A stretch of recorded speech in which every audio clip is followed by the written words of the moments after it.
We cannot deny a rental application because we had a bad feeling about the applicant. We actually have to have factual information, which is why we have a checklist and why we have a system, and Right. everybody goes through the same system and process. That makes sense. We keep very good records about who's going in and out of the property because we need to make for sure that if someone calls and says, is 123 Main Street available? Until it's rented, it's available. It's available to you. It's available to anybody that calls, because we never want to get ourselves in a situation where we're like, oh, nope, it's rented, when actually it's not, because that might be a secret shopper looking to see if we're discriminating. Wow.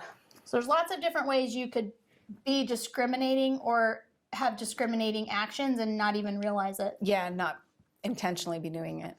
Not following up on an accommodation form. So if a tenant submitted a form and we don't want to be bothered or we don't really want to handle it, that could be discriminating against that person. So going back to whatever our requests are, we handle quickly. We want to make sure that that gets top attention. Okay.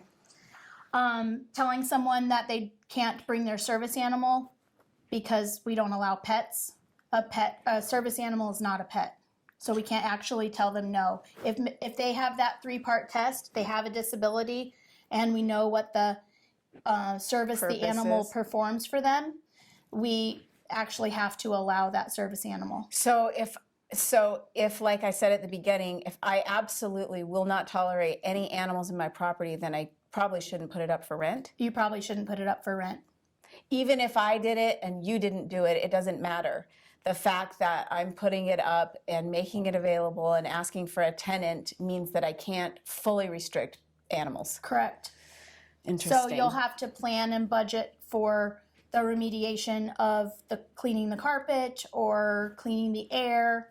We're going to have to take those things into consideration when we're pricing it. Maybe we charge a little bit more on the rent just in case we have to have some additional costs in cleaning the property and mitigating some of that pet part. Well, it definitely gives me something to think about. Hoarding is a disability. So if we went into a property and we were like a little bit surprised about how much stuff is there, we can't actually just like tell them like, hey, you got to get this cleaned up, because hoarding is a disability. We would need to seek our legal counsel in helping to make sure that we're handling that tenant in the right way. That's frightening. We have an established system for repairs. They file their requests online in their portal. You can see it as the owner. The tenant can see the progress. I'm communicating with them verbally. So we know that everyone's requests are going to get handled efficiently and quickly and in the same manner. So I'm not going to favor one tenant because they pay their bill and I jump on their request. I'm going to handle them all fair. Got it. And then anyone who's talking to the public needs to be trained on fair housing.